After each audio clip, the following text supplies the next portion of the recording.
กำยองล้านนามีมาแต่ไทยลูกหลานอย่าได้ลืมลาถ้าเฮาบ่หักลืมลืมจาแล้วไผในจ้าจักมาสืบถอย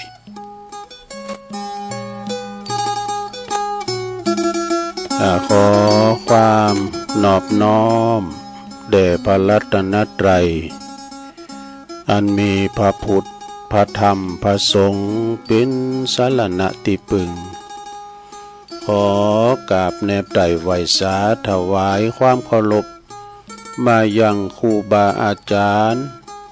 พระมหาเถรานุเถระท่านเจ้าคณะพระสังฆาธิการเนาะพระภิกษุสามเณรเจ้าจุโตนจุองค์กุวัดวาอารามพร้อมตึงสำนักที่พักสงฆ์โดยขอความเจริญในธรรมเจริญปอนมายังบรรดาปอออกไม่ออกศรัทธาสาธุชนนักศีลนักบุญคนดีทั้งหลายตีได้เปิดเครื่องฮับเปิดวิทยุฟังกันอยู่ตั้งบ้านตั้งจองตั้งหอตั้งเฮินมาหมุนคืนมาฟังรายการตอนบ่ายรายการนี้เปิ้นก็ใส่ชื่อว่ารายการสารธรรมยามแลงยามบ่ายวันนี้เป็นวันจันทร์เนาะก็เป็นพระละนาทีของอัตมาภาพเก่ากับผมตุลุงนันชัยวัฒนาคเสโนแห่งวัดพระธาตุดอยน้อยตำบลดอยหล่ออำเภอดอยหล่อจังหวัดเชียงใหม่ก็มาปบมาปะกันเนาะหลังจากว่า ห่างเหินไปพองก็เลยได้เขาจัดรายการตอนนี้ก็วางพอละก็มาปบมาปะกับพอออกไม่ออกศรัทธานักศีลนักบุญสาธุชนคนเฒ่าคนแก่ตีเพิ่นฟังกันต่างบ้านต่างจองตุลุงก่อนนำเอาเนาะคุ้นคว้าเรียกว่าทำการบ้านจัดอันพอสิ่งตีมาเสนอ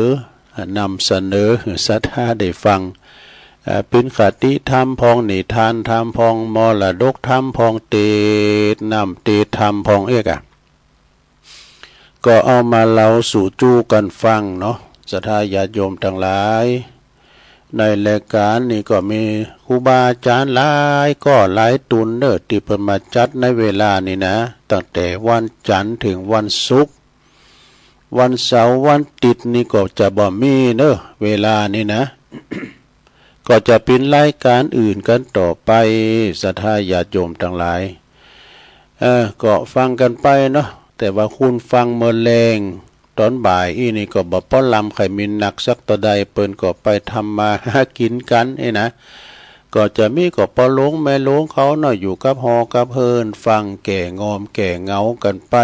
อาการถ้าว่าเมื่อเจ้านี่ก็คุณก็จะฟังหนักหลายอยู่นะฉะนั้นก็ฟังกันไปเนาะตัวลุงเขาก็มาตามว่าละโอกาสนาที เพราะว่าตกถึงคิวเนาะวันจันทร์เนี่ยนะ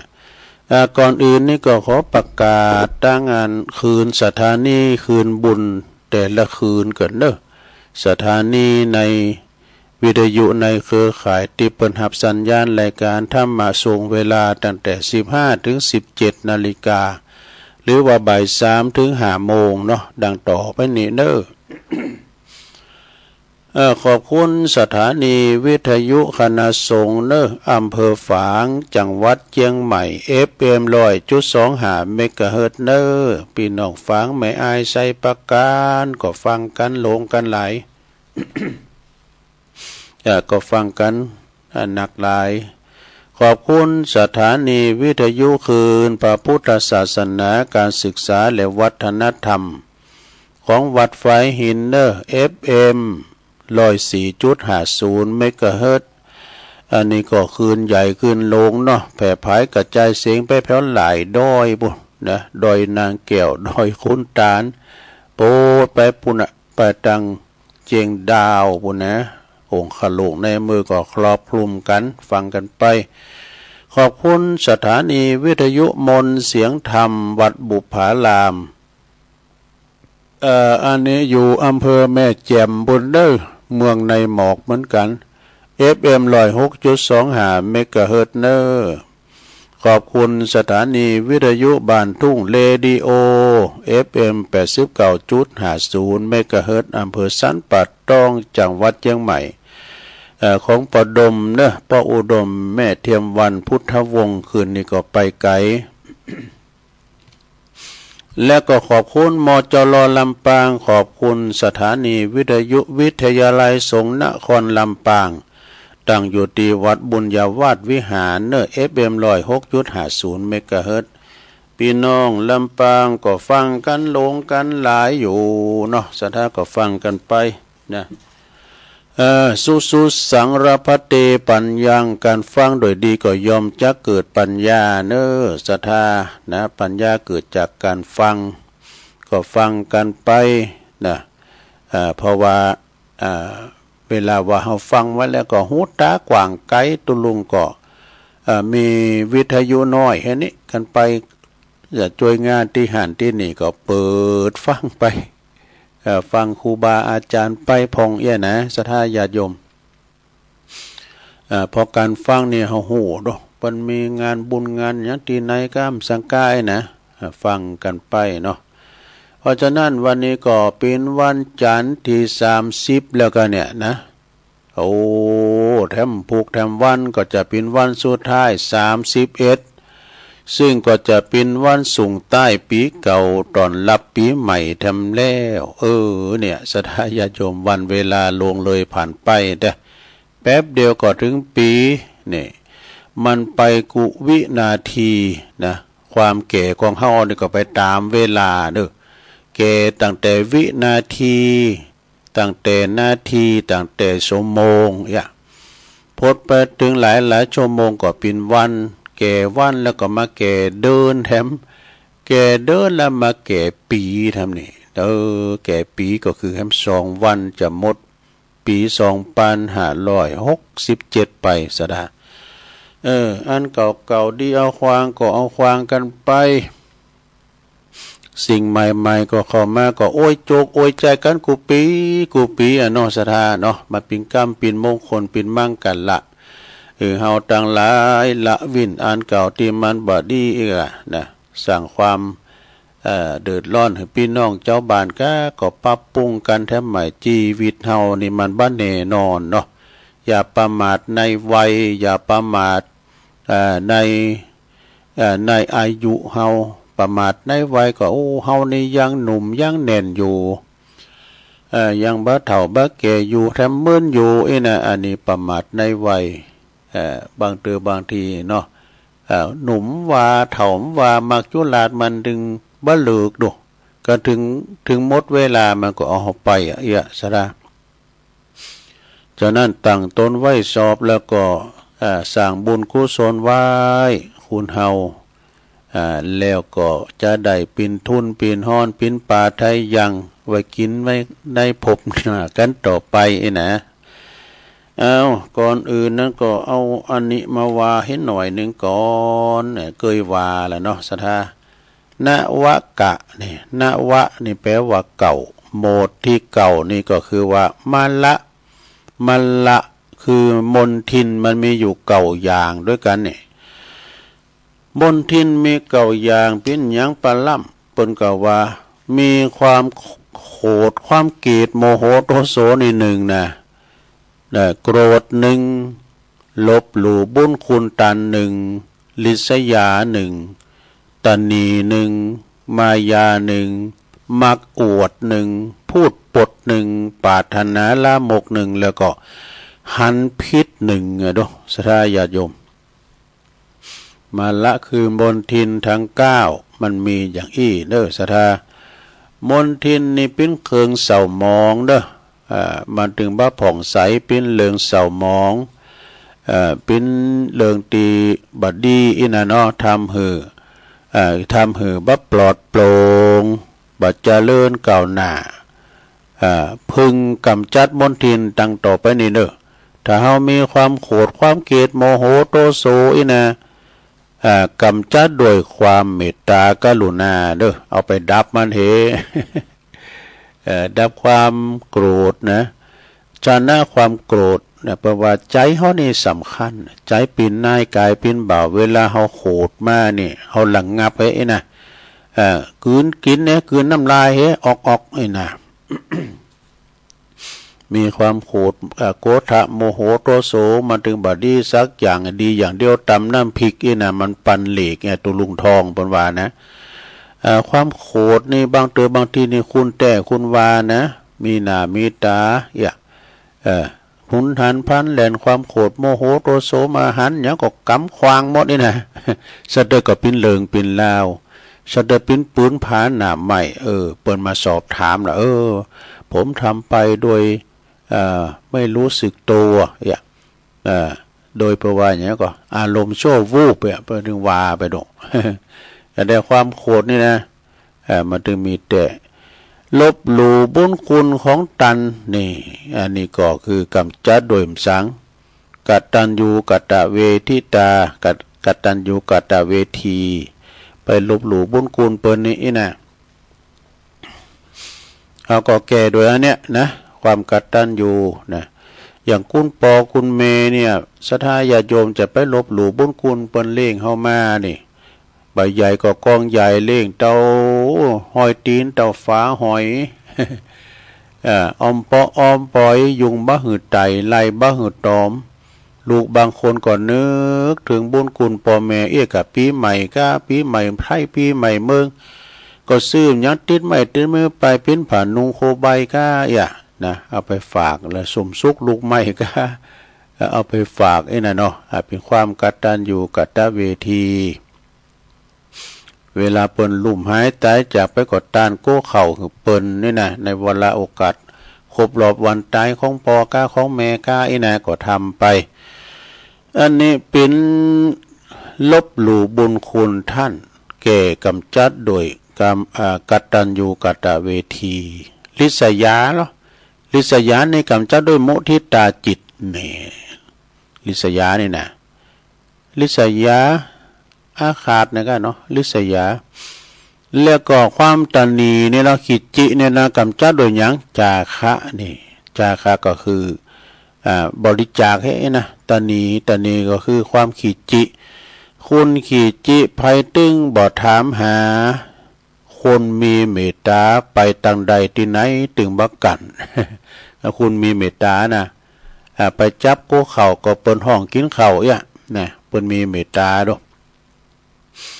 แอมบทหนึ่งแปลว่ามายานี่มายากำจัดด้วยความจริงมายานี่หลอกลวงมายาอย่างนี้กันเนาะหลอกลวงมายากลกันเนี่ยมันมีความจริงด้วยมายากลซ้ำเตอนะเปิ้นเอาผ้าเขาปกละอ่อนนะแต่งเอาผ้าไปเต็ดแล้วก็โหมันล็อกแรกนี่ยักษ์แหละโดนเนี่ยมันมายาซ้ำเตอก็ซ้ำเตออันต่างประเทศนะหายโตใดก็มีวะดูก็แปลกเหมือนกันนะได้ยักษ์แหละนี่นะอันบังตาพางตาได้ต่อไปมักอวดนี่กำจัดโดยอัตตัญญุตานี่ก็เดี๋ยวจะมาเล่าพอไว้อัตตัญญุตานี่หมายถึงอย่างแล้วก็พูดปดนี่เรากำจัดด้วยวจีสัตสัจจังเวอมตาวาจาแล้วก็บทในปรารถนาลามกอันนี้ก็จะต้องกำจัดโดยสันโดษเนี่ยความสันโดษสันตุถีปรมังสุขังสุดท้ายเห็นผิดเนี่ยหันผิดจากขั้นลองคลองธรรมนี่ก็กำจัดโดยสัมมาทิฏฐินี่อันนี้เอามาเล่าเสริมมือฟังเคยเล่าแล้วเนาะสาญาติโยมดันแล้วก็เคยฟังมาแล้วเนี่ยตอนนี้ไปตุลุงจะสุมาโคตานกันนะพิษปูจานก็บัดใจอันนี้มันพิษขอความขอเขียนเนาะ ขอความขอเขียนนี่นะมันจะวันนะมา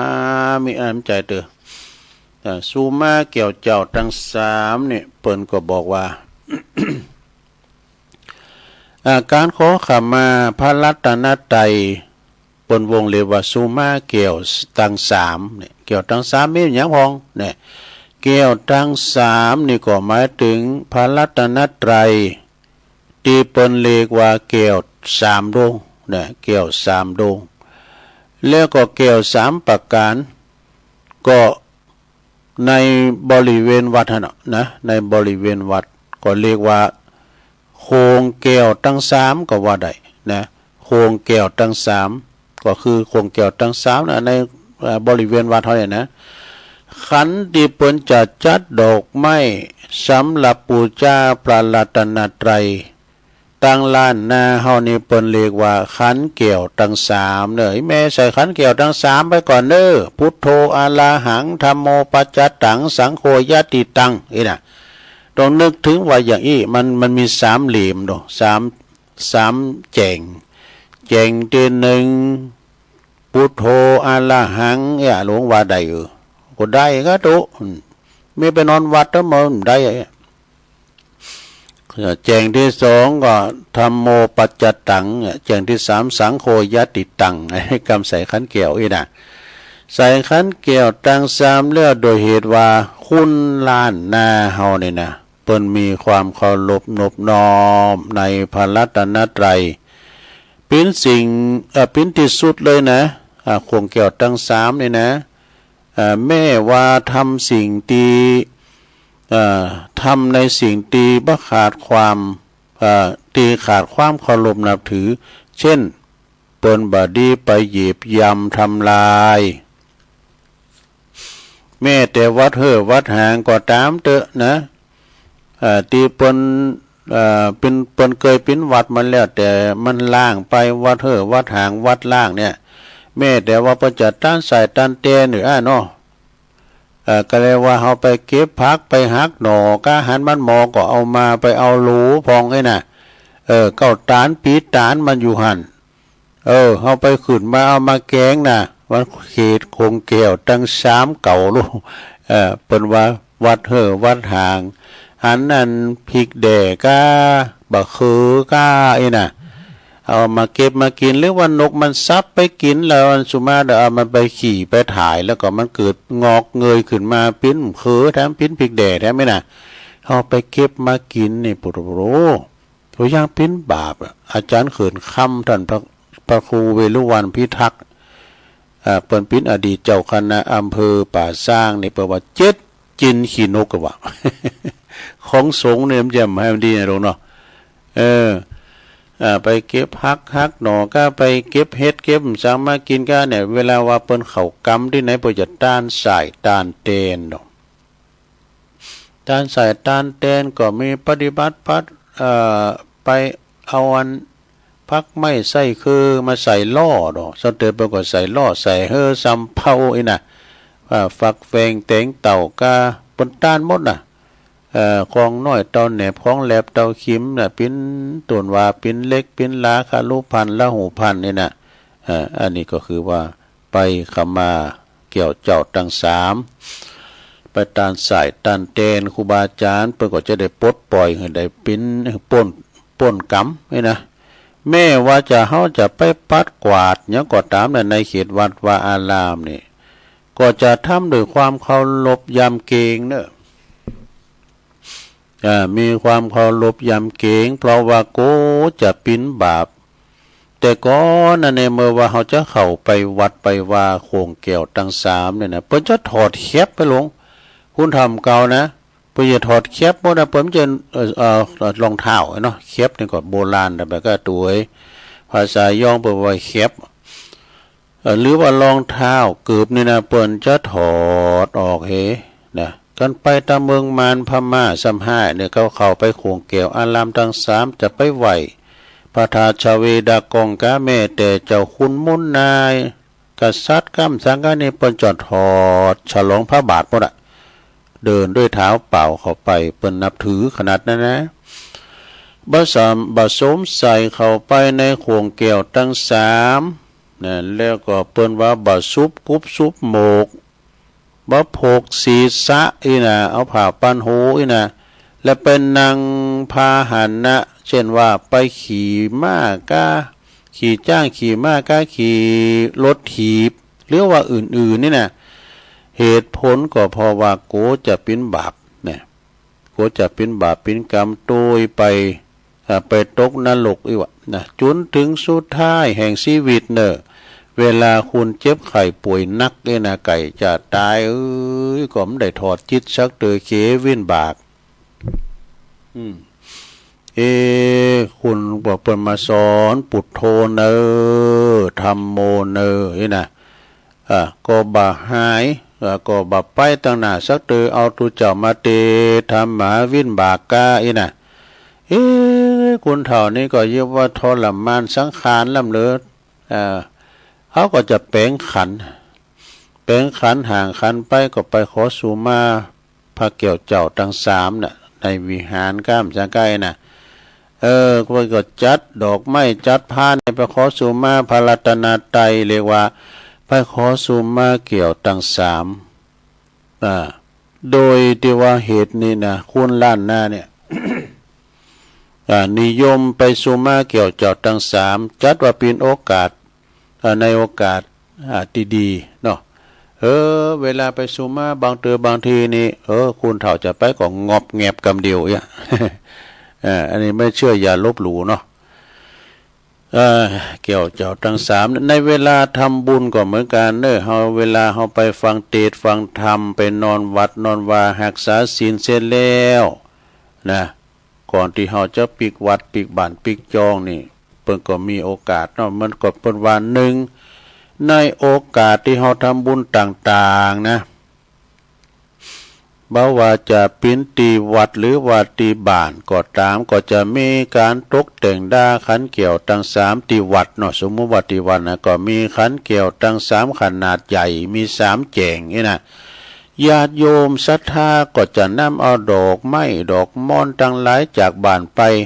โลมกันมีดอกไม้ทูบเทียนเขาตอกไปขอกับเปิ้นเนอะขอกับกอกับเก้าเปิ้นขอเป็นว่าโตฮักกิ่งโกลุงมากิ่งกา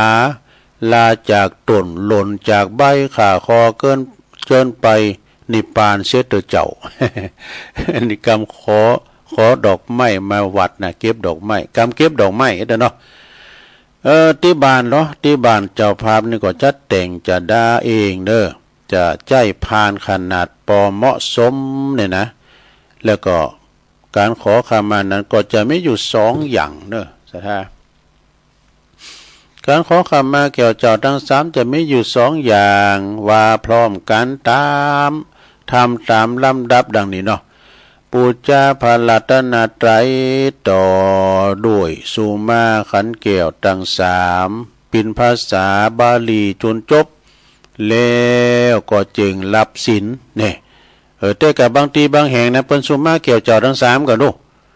บางทีบางแห่งก็รับศีลอย่างแล้วเรียบร้อยเอากำลุนสุมาเกี่ยวเจ้าทั้งสามนะมันเหมือนกันเนอะสถานเนอะเฉพาะถิ่นไผถิ่นมันเนี่ยจะไปเอาอย่างตู้นะไปรู้อันประเพณีเปิ้นมาเยมาแต่ไทย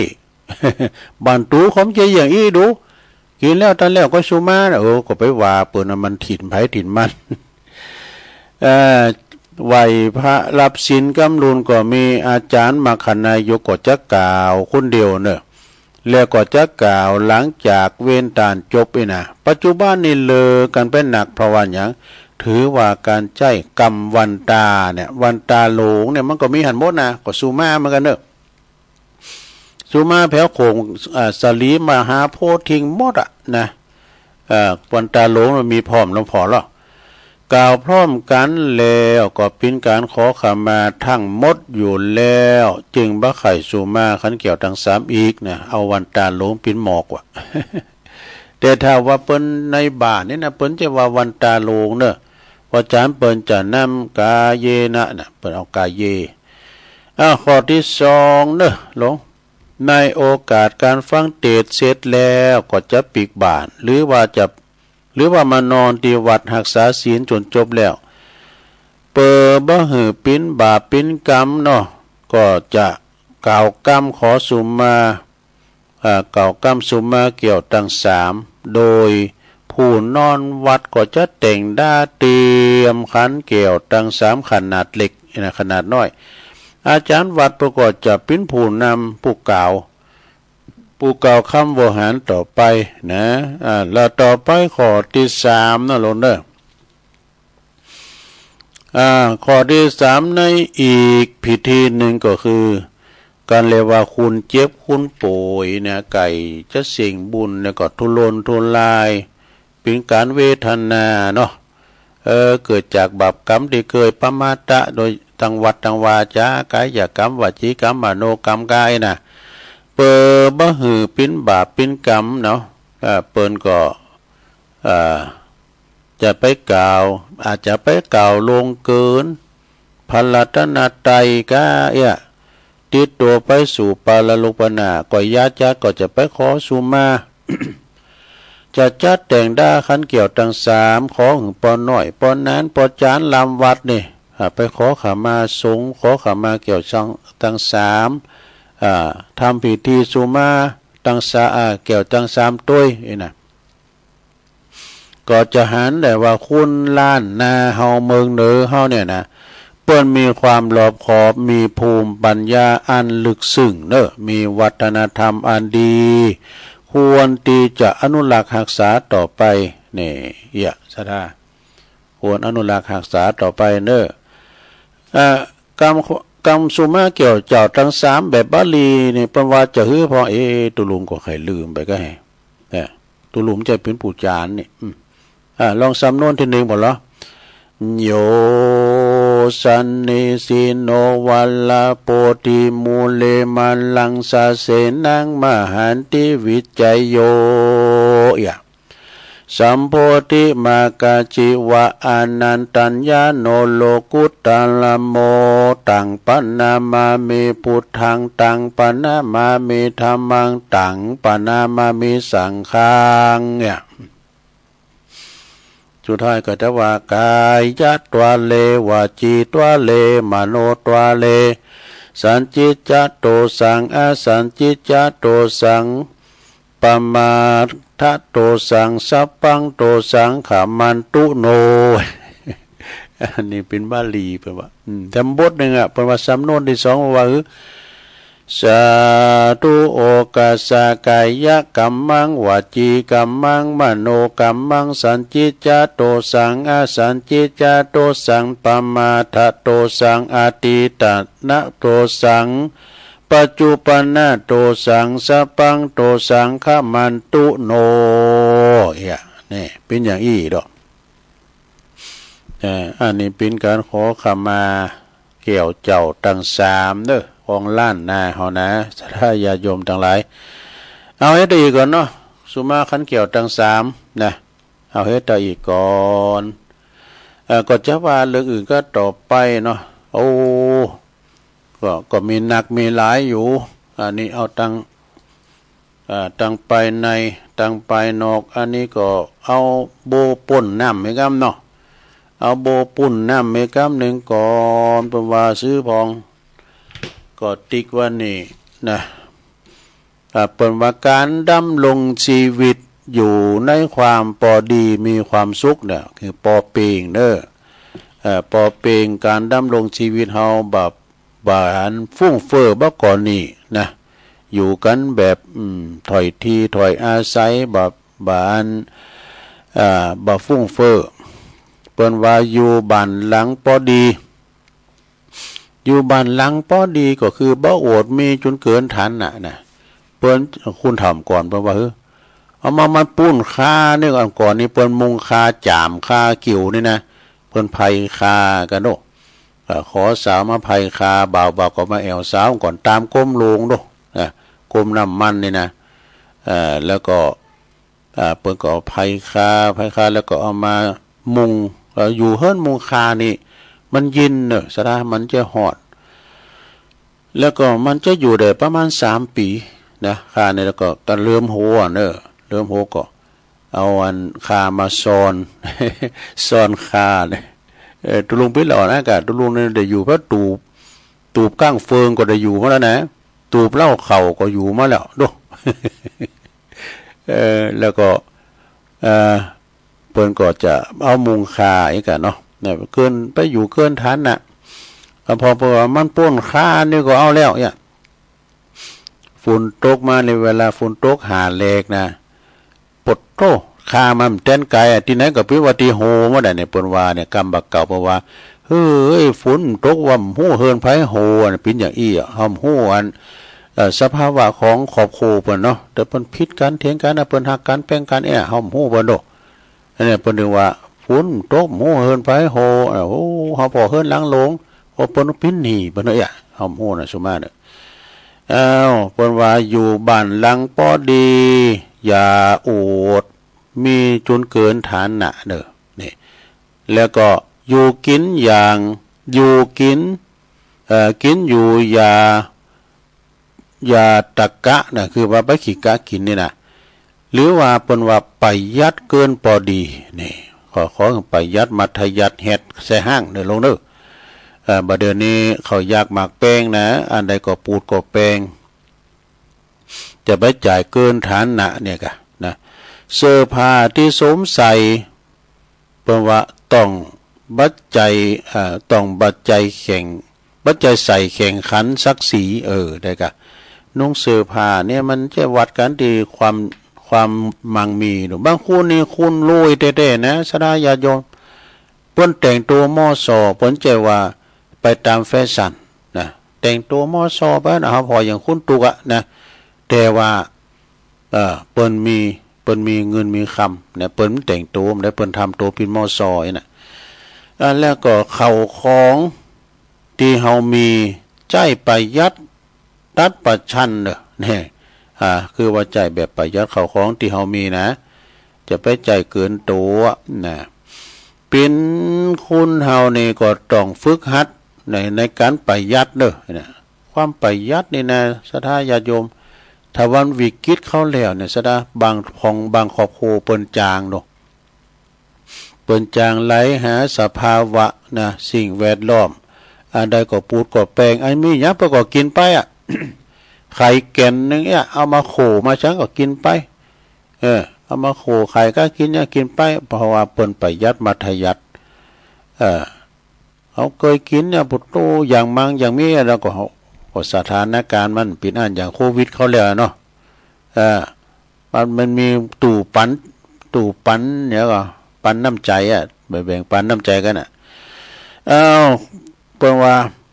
ทุกคนนี่ทุกคนจนเท่ากันเนี่ยคุณเฮานี่ตุกเท่ากันหมดว่าเปิ้นว่านะเพราะเงินนั้นบัดใจของเฮานี่เงินคำกำแก่นี่อยู่ด้วยเฮาก็จริงนะเวลาเฮาลุ่มหายแต่จากไปก็เอาไปตัวมันได้สักอย่างนี่นะเนาะแล้วก็เป็นคุณที่บ่ประหยัดเนาะสมมุติเฮาประหยัดนี่นะต้องวิบัติ100ปันเตาก็เฮาประหยัดเนี่ยต้องวิบัติ100ปันเตาซะดาภาวนาว่าภาวนาเหินนาเจ้าโลยเพราะประหยัดวิบัติเพราะประชันขันแข่งกันจะเอาอย่างได้ดีแน่โลยเพราะประหยัดเขาทาเนี่ยจบไปทำบทนั่นแล้วนะอันนี้บัวพ้นน้ำเนอะทฤษฎีบัวพ้นน้ำแถมบทหนึ่งเนอะอันนี้แบบตอบสั้นๆความปลอดภัยในชีวิตนี่ความปลอดภัยในชีวิตนี่มีอย่างเปิ้นมีอย่างด้วยนะอย่าเมาเหล้าดูโอ้อันนี้มาขึ้นพิษที่หนึ่งนะอันเหล้ามันประมาทอย่างไรโอ้ตัวตูผมจะว่าโหดูก็โหมาแล้วด้วยการกินแล้วนะมันมีปอมันมีแม่มันมีครูบาอาจารย์มันด่าหมดไอ้น่ะไทเต้เนอะมันจะหูคิงอันนี้มันใจแฮ่โลนี่ก็มันเมามานะมาดื่มหูจักไผปิ้นปีปีน้องมาดื่มได้นี่นะอย่าเมาเหล้าเนี่ยความประมาทในชีวิตความประมาทในชีวิตก็คือการมีน้ำเมาแอลกอฮอล์มันทำให้เขาประมาทครับรถนี่เย็นทีเดียวนะบิดเต็มปุโรรถยนต์ก็เหมือนยำกันเลี้ยงนี่แยกเย็นด้วยนะใครมันโวยนะไปเสียงหนามได้ดูตู้มีความประมาทกับเปิ้นเกิดหนทางบัดเดี๋ยวนี้เปิ้นเกิดหนทางเนอะเปิ้นเป่าแอลกอฮอล์นะ10 วันอันตรายเมื่อก่อน7 วันเดี๋ยวเอา10 วันเกิดเนอะอย่างเฮบินเนี่ยก่อนนาเกนะเฮบินนี่มันล่อมันกลางเนาะ ล่อมันการก็เลยเกิดอุบัติเหตุอย่าเมาเหล้าเนี่ยเป็นข้อที่หนึ่งต่อไปอย่าเข้าสถานบันเทิงเนี่ยจบข่าวแล้วเด้อการเข้าสถานบันเทิงนะหิมาหาได้สตางค์มีแต่คือเสียงมดนะสถานบันเทิงนะไปหลงนักร้องซ้ำห้ายและก็ด้วยก็ห้อยพวกมาลัยเปิ้น อย่าหลงละเลงหนุ่มขายหนุ่มสาวขายบริการอันนี้ก็บ่ได้เด้อสถานเด้ออย่าพานหาเรื่องกันกินแล้วนี่ก็หาเรื่องอันนี้นะมากเรื่องก็เด้อก็หาเรื่องก็เด้อก็เอาใส่แล้วคุยกันเอาพุทโธเราก็เราหาเฮินก็เฮินหากินแล้วมาตีห้าน้ำอยู่ อันนี้มันใจห้ามันใจอย่าเครื่องอวดตนนี่วันหนานี่นะมันจะธรรมดานะเฮ้ยนะสมัยมันก่อนเนี่ยปิ้นตูปิ้นเจ้านะบรมชุบแคบเลยเด้อมันก็มีเหมือนกันแหละอย่าเครื่องอวดตนอย่าเอาผลประโยชน์ฝ่ายเดียว เอาผลประโยชน์ฝ่ายเดียวนี่น้ำถึงหาแมวขอต้องคนเดียวนะเอาต้องแบ่งผลประโยชน์เนี่ยมันคัดผลประโยชน์กันนะมันทำหมางใจกันนะทำถุงลงกันนะเนี่ยสถานเนาะแบ่งปันเนี่ยมันเท่ากันกับเปิ้นก่อตุกเขาก่อตุกนะอย่าเกี่ยวสตรีที่ไม่รู้จักเนี่ยไม่ยิงไปกาดไม่ยิงไปกล้าไปขายเนี่ยโอ้จะไปประมาทเนอะอย่าลักผัวเมียชาวบ้านเนี่ย อย่าประจานความลับเนี่ยความลับประมาณเนี่ยโอ้ยสาวใส่ออกมาประจานเปิ้นหูอย่าเบ่งทับบารมีเจ้าพ่อนี่อย่าศรัทธาญาติโยมทั้งหลายอย่าเบ่งบารมีเจ้าปอนะอย่าคุยหัวเราะจนเสียงดังนี่ไม่ใครโหเสียงดังเมื่อค่ำยามคืนเนี่ยเปิ้นรับเปิ้นนอนเฮ้ยเวลาว่าเปิ้นรับเปิ้นนอนไปเสียงดังมันก็ทำความรำคาญเปิ้นพกสตังค์แต่น้อยแต่ไปเอาเมื่อลายเนอะสตังค์นะเขาจะยืมนะเอามังปอใส่กันตีกันท่ามเนี่ยเอาลงพกสตังค์แต่น้อยอย่าประดับสร้อยเพชรของมีค่าประไดกำแล้วเนอะตูดทองเคินตีนะโตสถามันปิ้นหล่อหูหล่อตาของมิจฉาชีพหรือว่าไอ้หงเดี๋ยวมันจะสะตกใส่คอนะบางทีนี่ปนแหวนไปมีแต่เนี่ยสุมาเด็ดเด็ดเอานิ้วบนเอาแหวนไปมีนะสถาอย่าโมโหวู่วามนี่อันนี้ก็มีขันติอย่าโมโหวู่วามนะอย่าแต่งตัววาบหวามนี่อย่าวางกล้ามอย่าวางกล้ามเป็นคนดัง ขี้หูจักหาก็หาเป็นไผ่ดูก็ขนาดตัวมันมาเยี่ยมหูจักไปทางผู้อื่นเนาะอย่านั่งไขว้ห้างอย่านั่งไขว่ห้างเท้าในทางคนเตียวในคนอื่น ดังกาขึ้นได้ในบทปุกขาไก่ง่อนแกว่งเท้ากระดอกกระด้อยนะมันเตือกเปิ้น อย่าค้ำหัวอย่ายืนค้ำหัวชาวบ้านคนเฒ่าดูว่านี่ก็เปิ้นเปิ้นคนเฒ่านั่งอยู่หั่นเนี่ยตู้เจ้าก็ตามเดี๋ยวไปกำโหกำเก่าเปิ้นกอยเยาะกอยหย่องไปเนอะแล้วก็อย่าขานแบบหักหน้า อย่าขานแบบหักหน้านี่อย่าทำสิ่งผิดกฎหมายนี่อย่าทำสิ่งผิดกฎหมายนะอย่าขายของเสพติดนี่อย่าทุจริตในหน้าตีอย่าไล่บี้ผู้ด้อยกว่านี่ ไปไล่บี้ผู้ด้อยกว่านะหันว่าได้ทีละขี่จ้างไล่ทำใจ ไปปุขุนจะเปินคุณตูพานกันลำบากเนี่ยนะอย่าไปแข่งรถบนถนนนี่อย่าไปแข่งรถบนถนนอันนี้มันเด็กแว่นมันขี่รถนะบนโต้มันแข่งกันอย่าจี้ป้นจี้ป้นนี่ก็บัดดีนะอย่าเป็นคนเจ้าชู้นี่ อย่าเป็นคนเจ้าชู้อย่าอยู่ในตีคุณ มีคุณนักเนี่ยไปคุณนักมันอึดอัดยาขนองปากนี่ยาขนองปากก็คือไปเหลาควันเปิ้นโหบานกลางบานในกาดได้ดีปินติโมนอกที่ว่าโมนปากเนี่ยนะสนุกปากไปอย่าถากถางคนอื่น อย่าพกปืนและมีด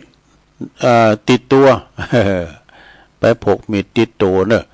อย่าคบคนชั่วเป็นมิตรเนี่ยอย่าเห็นผิดเป็นชอบอย่าตอบคำถามแบบยั่วยวนเนี่ยสุดท้ายนะลงเนอสุดท้ายละอย่าไปหลบกลความสงบของคุณข้างบ้านนี่ เขาอยู่ด้วยกันเนี่ยซะถอยที่ถอยอาศัยกันเนอะไปหลบโกนเปิ้นนะไปหลบโกนเปิ้นสำเตอเปิ้นรับเปิ้นนอนเนี่ยเปิดเพลงดังก้าอยู่ไกลกันน่ะเป็นมิตรสัมพันธ์กันดีเนอะ จะไปพิษพ้องมองใจกันอยู่ไก่กันเนี่ยเวลามันคอหามย่ำไหลไฟใหม่แต่ลำก็คุ้นไก่นั่นจะมาถึงก่อนนี่นะคุ้นไก่จะมาถึงก่อนนะสาราญาโยมทั้งหลายจะไปพิษพ้องมองใจกันนะเปิ้นว่าแล้วก็มีธรรมบทหนึ่งนะสาราญาโยมมีธรรมบทหนึ่งอันนี้เปิ้นว่าความสามัคคีเนอะความสามัคคี อย่างนั้นท่านพระครูวิจารณ์ธรรมทัศน์ตุลุงชัยวัดไร่พัฒนารามเปิดอู่ตุลุงว่าร่างกายของเฮานี่ก็มีความสามัคคีนะท่านเนี่ยสามัคคีอย่างได้ตุปีเนาะว่าเวลาเขาจะไปกินข้าวเนี่ยเวลาจะไปกินข้าวแล้วก็หันน้ำพริกกดจัดเหมาะเลยนะหันลาบไข่กุ้ยกับเนาะไข่กุ้ยลาบใส่ปากกับนะแล้วคาห้อมเตี้ยวไปเนี่ยก็คาห้อมสามัคคีลาบก่อมถึงปากเนี่ย น้ำพริกก่อมถึงปากเนี่ยพร้อมแล้วเตี้ยวไปแล้วห้อมย้อนคอเท้าคอแขงเอาหนังผมได้หนังให้หมออ่ะเมื่อนางแล้วมือห้อมไปโคดเข่ามือห้อมสามัคคีให้หมออ่ะการว่าโคดเข่ามาแล้วปั่นแล้วจะหนือแล้วน่ะจะฮักหน้าวอกใส่แล้วไหนนะจำแล้วกุ้ยลาบแล้วคอศอกบังง้อมาลาบถึงปาก ลาบถึงปากอะไรมันมีความสามัคคีกันนะเนี่ยมันจะสมดุลกันในสถานเนี่ยความสามัคคีในร่างกายนะ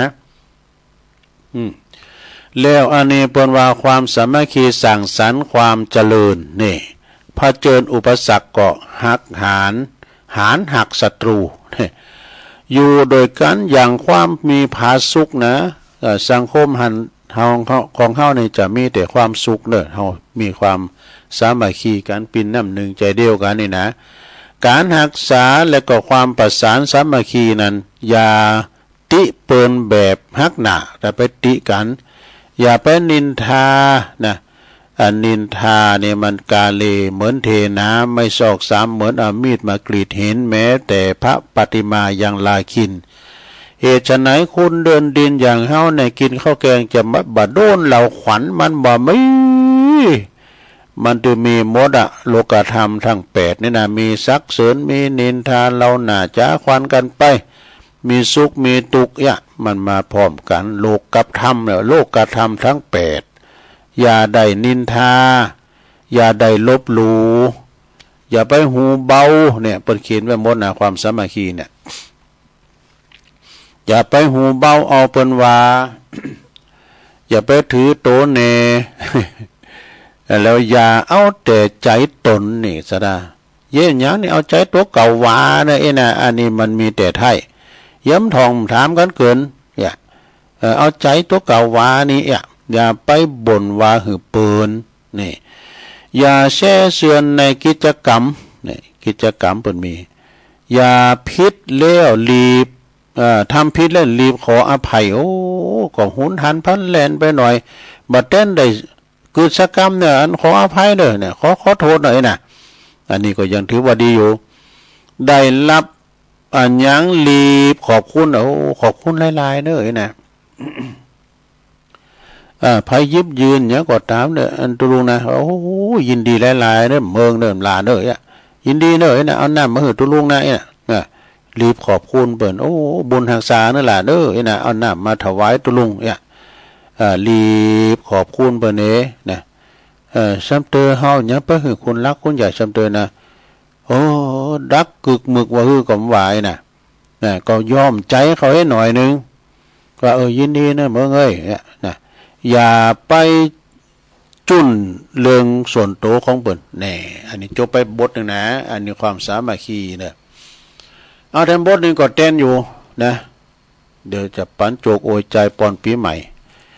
ผลอันจืนสอบจากการไหวไหวเนื้อสะทาเนื้อยกมือไหวไปมือสานะกะ ขนาดลำวงเนี่ยเปิ้นยังไหวเนาะก่อนที่จะลำวงเนี่ยมันเพลงบอกว่า10 นิ้วพนมขึ้นเหนือศีรษะ ศีรษะก็คือโหสะทาเนาะขอมืออ่อนนะไปไหนยกมือไหวไปมือสานะยกมือไหวมันอยู่ที่การนอบน้อมการไหวการสาเนี่ยนะคุณไหวเป็นคุณดีเนี่ยก็คุณไหวก็เป็นคุณดีนะกะยกมือไหวไปมือสาคุณไหวบ่มีศัตรูนี่ศัตรูมีตีนอ่อนมืออ่อนเข้าไปหาผู้รักผู้ใหญ่มืออ่อนนะยกมือไหวมันอยู่ที่มือเขาเนี่ยนะยกมือไหวกลุ่มก้อมวันตานะไปหาครูบาก็ยกมือไหวกันไปพอแล้วสัมปันนีนี่นะจำเตือนเขาพอนะมันได้รับการอบรมดีกว่ากันเฮากำเนี่ยมันไหวตัวด้วยตัวไหวตัวนะไหวช้าตัวลุงครับตัวลุงดาวหยังพอครับน้ำชากาแฟบนยกมือไหวตัวด้วยอันนี้หมายความว่าครูบาอาจารย์เปิ่นอบรมมาดี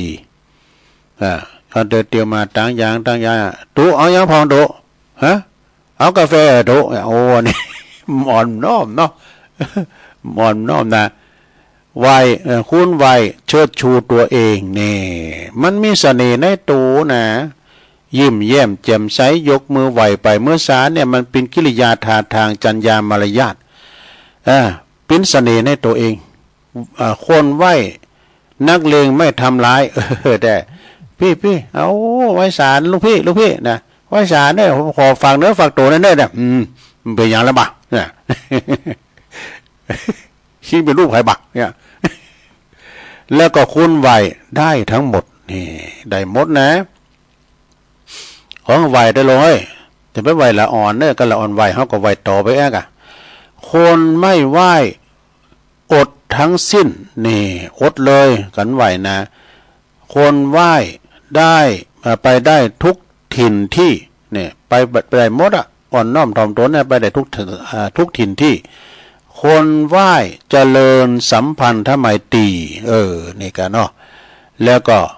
คนไหว้ผีรักษาเทวดาคุ้มครองจบสดา อันนี้อุลงไหวนะสดาเนาะวันหน้าวันตาจะมาวาแถมเนาะเอาปอนปีใหม่กันอันนี้ปอนปีใหม่นี่ก็ของไผ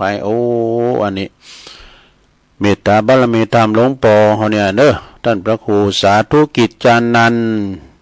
เจ้าคณะอำเภอดอยหล่อเจ้าอาวาสวัดพระธาตุดอยน้อยอันนี้ถือว่าเป็นลูกพี่ใหญ่ตุลุงนะ ตุลุงอยู่ด้วยเปิ้นเป็นลูกกุ้งเปิ้นไปไหนตุลุงก็ไปวันนี้ตุลุงเฝ้าวัดก็จำเป็นต้องเฝ้าวัดแล้วเปิ้นว่าก่อนสิ้นปีอโหสิกรรมคือกันเห็นนะกายกรรมวจีกรรมมโนกรรมกรรมได้ตีได้ลงเกินกันไปทันทั้งหลายได้ลงเกินทันทั้งหลายไว้ทั้งตอนหน้าก็ดีทั้งลับหลังก็ดีมีเจตนาก็ดีบ่มีเจตนาก็ดีขอให้ท่านทั้งหลายโปรดอโหสิกรรมซึ่งการแทนการเถิดนี่นะสาธุและประวัติสัปดาห์สุดท้ายของปีขอความดีใดๆดีทันทำมานำปาหือทันประสบพบเจอแต่สิ่งดีๆมีความสุขไร้ทุกข์ไร้โศกไล่โลกไล่ภัยเปิดปิ่นขวัญและก่อกำลังใจเพื่อมุ่งมั่นทำดีในปีหน้าและก็ปีต่อไปทุกปีสาธุอันนี้เป็นคำอวยพรอวยโจของหลวงพ่อท่านพระครูสาธุกิจจานันท์เจ้าคณะอำเภอดอยหล่อ เจ้าวัดป่าตาดอยน้อยตุลุงก็มาปึงบารมีของหลวงพ่อตลอดนะเอาเฮ็ดได้อีกกันเนาะศรัทธาเนาะเอาเฮ็ดได้อีกก่อนตุลุงก็จะยอบยั่งยกย้ายค่ายตีให้ก้ำก้านางมือนี่เจ็บเอวก็เดี๋ยวก็มาอุกันต่อเนาะเดี๋ยวจะมาเล่านิทานด้วยนะเดี๋ยวได้มาเล่าเรื่องความสุขด้วยเนาะเจริญพรกันเด้อเจริญพักเบรกกันเดียว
แล้วศรัทธาญาติโยมทั้งหลายตัวลุงก็พักเบรกเนาะลุกเตียวไปเตียวมาโยกย้ายค่ายตีเป็นการยืดสินยืดสายให้หน่อยหนึ่งนี่นะไปธุระโสนโตแล้วก็มาจิบน้ำลุงคอ แล้วก็มาอู่กันต่อเนาะในชั่วโมงที่สองขณะนี้ท่านทั้งหลายก็กำลังฟังรายการสารธรรมยามบ่ายยามแลงดำเนินรายการโดยต้นตัวแห่งอาตมาภาพตุลุงยองเนาะ มันนางอู่นางจาก็ปออกศรัทธาอยู่หลายเรื่องหลายอย่างเนาะสัพพะสัพเปตมาว่ากันไปเล่ากันไปก็เอามานำเสนอเนาะเล็กๆน้อยๆส่วนเด็กก็เสาะหาธรรมมาตีดพองเสาะหาธรรมมรดกธรรมมาตีดพองทำบรรยายพองกรรมบากเก่าพองเอกะนิทานธรรมพองนี่นะก็ลงแล้วผ่านมาก็บ่ได้อยู่เนาะอย่างที่ว่าน่ะไปจอยงานเดินซ้ายเขากำจอยครูบาอาจารย์แต่มาตุ่นเดินมาแล้วเนาะถ้ามาตุ่นเดินทันวาเนาะ ตุ่นเดินทันวาก็ไปเขากำดีป่าจ้านะป่าจ้าของวัดปุ่งหู้เนี่ยนะวัดเนาะปุ่งหู้นี่อยู่ในตำบลนครเจดีย์เนาะในเมตตาธรรมพระอธิการถาวรถาวโลนะตุปีตนเขาก็มีปรงวันชัยปรงชัยปรงวันชัยเนาะปรงน้อยเขาเนี่ยนะท่านนายกขยันพงดาเขาเนี่ยโอ้ข้อมูลเปิดกับบุรณะปฏิสังขรณ์แปลงป่าจ้า จากหันมาก็มาวัดนางเกิงนะห้องหานางเกิงห้องหานี่ก็คณะสงฆ์ตำบลตาตุ่มเนาะโดยเมตตาธรรมหลวงพ่อพระครูสุคนทศีลวิมลเจ้าคณะตำบลตาตุ่มวัดป่าต้องคานธารามแล้วก็มีพระครูโกศลบุญญาณิวิทย์นี่รองเจ้าคณะตำบลเนาะนี่ก็เป็นจัดงานที่หน้าวัดเนาะที่ลานพระเมรุเจ้าจามเทวีพระเมรุนางเกิงนี่นะเป็นวัดที่มีประวัติศาสตร์ยาวนานเหมือนกันเด้อวัดนางเกิงนี่นะโปรแกรมนั้นจรัญจุ่มเขียวนี่นะจากหันมาก็มาวัดวังดินนี่ก็ตำบลขงเป้าจอมตองนี่พระอธิการลุ่งโลดพระพัสโลนะ ตังปรงบัญชาใจพยักเขานี่เปิ้นก็อันนั้นเปิ้นเข้า3คืนบ่ได้ เข้า3คืนจากหันมาก็มาวัดโบสถ์น้ำดิบนี่ก็มาแล้วให้เนี่ยเจ้านี่ออกกรรมแล้วเด้อวัดโบสถ์น้ำดิบนี่ก็โอ้คุณหนักคุณหลายมี ท่านพระครูวิโรจน์ชัยพรนะซึ่งเป็นประธานหน่วยอบรมประชาชนประจำตำบลโดยตำบลนำดิบอำเภอป่าสร้างเนอะแล้วก็มีท่านพระครูสัทธิสารคุณที่ปรึกษาเจ้าคณะตำบลแล้วก็ท่านเจ้าอธิการพิเชษสิริพัทโทเจ้าคณะตำบลคณะครูบาอาจารย์ก็หลายเนอะศรัทธาญาติโยมเปิดมาเข้ากรรมแล้วก็หาวันหาคืนเหมือนกันนะที่วัดโบสถ์น้ำดิบคุณหนักคุณหลายด้วย อันนี้แม่หลวงเนาะแม่หลวงเบญจวรรณชายน้อยเปิ่นปิ้นแม่หลวงบ้านตั้งผู้จอยอบตโอ้คุณหนักคุณหลายแล้วก็แถมตีนั่นสุดท้าย อุ่นปีหน้าว่าเดินหน้านี่ค่ะที่วัดปากตั้งเจริญวัดปากตั้งเจริญนี่เปิ่นจะเข้า3วันบ่ได้นะ10 ถึง 12เนี่ยนะมกรานะพระอยู่ละแวกไก่เคียงก็ดีก็มาลมสาขอกรรมฟังเทศน์ฟังธรรมกันเด้อเปิ่นเข้าโซสาเหมือนกันนะสุสานปัจจาเหมือนกันนะวัดปากตั้งเจริญก็เมตตาธรรมอาจารย์พระครูอภิวัฒนวิกรมนะเปิ่นก็จะได้บูรณะซ่อมแซมศาลาปัจจาโดยอีกนะพัฒนาตีสุสานปัจจาก็ติดกันนะมันใจไกลติดกับกำแพงวัดนะวันที่10นะก็เริ่มจุโคกันนะ10 ถึง 12มกราเนอะอันนี้ก็เป็นงานข่าวสารงานบุญต่างๆเนาะ แล้วก็ข่าวสารงานบุญต่อไปก็เดียวก็ถวายกรรมงานกินงานตานงานมงคลงานจะร้องการต่างเจ้าอาวาสวังกายเนาะตอนนี้ไป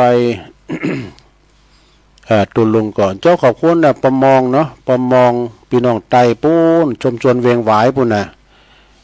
เพิ่งกดฟังชัดเจนเด้อเนอะตุลุงนี่นะฟังชัดเจนเดี๋ยวขอบคุณประมองเด้อเป็นมัคคณายกโดยประมองชุมชนเวียงหวาย ลำดับตอนนี้ไปตุลุงก็จะนำเสนอเกี่ยวกับความสุขกรรมเนาะสุขสุดท้ายของปี แล้วก็จะเล่านิทานไปนะก็ลองฟังพอพิจารณาปิ้นโตจวยในลงเนอลองฟังไปพอเนอพระภิกษุ เรื่องพระภิกษุ500 องค์500 ตุนนะเปิ้นก็มาสนทนาธรรมกันนะว่ามันยังที่จะเป็นสุขความสุขมีหลายแบบสุขเมืองบุญสุขเมืองคุณสุขไปหน้าคือพานิพานใจสุขเมืองคุณมีอย่างเปิดว่าสุขมีข้าวไว้กินสุขมีแผ่นดินไว้อยู่ สุขมีกูนอนนำสุขมีเงินมีคำติ้มถุงติ้มไตสุขได้อยู่เฮิรนหลังใหญ่มุงกระดานนี่สุขมีลูกมีหลานมานั่งแวดเฝ้าลงเอ้ยเนาะสุขของคุณเท่าก็เปิดวิทยุฟังธรรม เป็นฟังธรรมฟังเทศน์ด้วยกันเนาะลงเนาะความสุขในใจเขาคือว่ามีอยู่หันวันหนึ่งเนาะพระภิกษุสงฆ์เจ้าทั้งหลาย500 ตุนนี่นะก็มานั่งสนทนาที่หอประชุมหลวงว่าแน่ท่านทั้งหลายยังเป็นสุขในโลกนี้พองดอก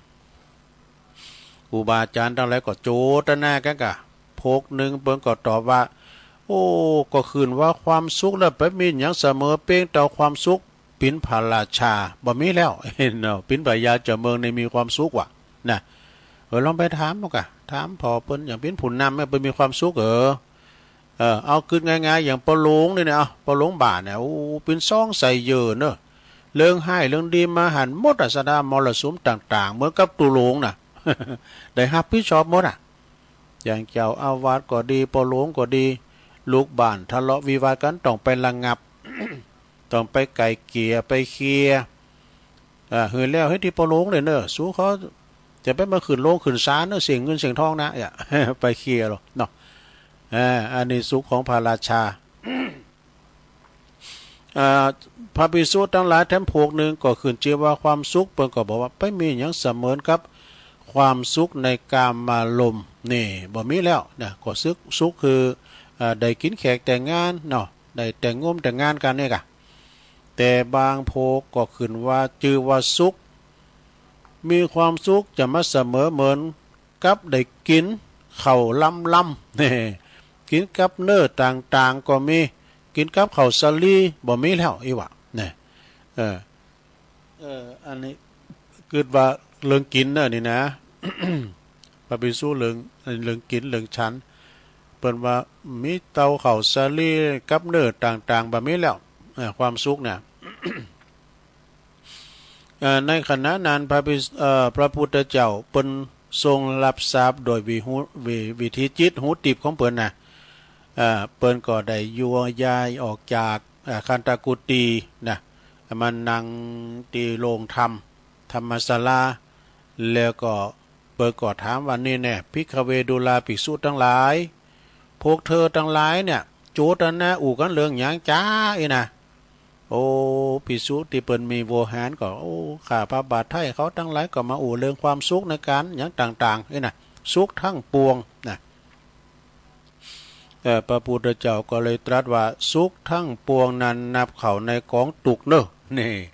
สุขมาเกิดจากตุกนะตุกมาก่อนสุขมาทีหลังจ้ะเนาะสุขทั้งปวงนี่มาเข้าในกองตุกทางนั้นส่วนความเกิดขึ้นแห่งพระพุทธเจ้านะนี่อยากหนักเนอะการได้ฟังธรรมของพระพุทธเจ้าการพร้อมเพรียงในของคณะสงฆ์การภาคเพียรของผู้พร้อมเพียงกันเนี่ยเหล่านี้ก็คือความสุขในโลกดังนี้นะเปิ้นก็อธิบายว่า เมื่อพระพุทธเจ้าเกิดขึ้นได้ จุยนะก็จุยสัตว์โลกทั้งหลายให้ข้ามพ้นจากโอคาสงสารไปได้นะในการที่ฟังธรรมในการที่ได้ฟังธรรมะของพระพุทธเจ้าแล้วก็ได้ทำก็ทำให้พ้นจากทุกข์ต่างๆโดยเนี่ยได้ปุ้งได้ว่างนี่ก็ซะได้เนาะทุกข์ต่างๆนี่ก็ได้พ้นจากไปพองการพร้อมเพรียงกันของหมู่คณะนะก็ทำให้สำเร็จสิ่งนั้นๆได้นี่พร้อมเพรียงของพวกพร้อมเพรียงกันนะก็คือสมัครพรรคพวกพร้อมเพรียงของพวกพร้อมเพรียงกันเช่นนะพร้อมกันเราเรียนพุทธวจนะเนี่ยแล้วก็พร้อมกันรักษาทุดง13เนี่ยมีเขาปริวาสในพินตุน เขากรรมในพินตุนพร้อมกันก็กระทำเป็นว่าพร้อมกันกระทำสมณธรรมก็ล้วนแล้วแต่